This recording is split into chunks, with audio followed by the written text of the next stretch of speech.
Hello, in front of me I've got HONOR Magic7 Pro. In this video I'll show you how to turn off ads. In order to turn off ads on this smartphone, you can use three methods. Firstly, you can go to Play Store, where you can download any ad blocker that will block your browser ads. Next, you can go to Settings, and now more connections. Enter private DNS, configure private DNS, and now type dns.adguard.com without spaces.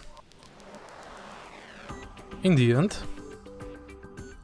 you can go to Privacy, Ads, and you can delete your advertising ID. And that's basically it.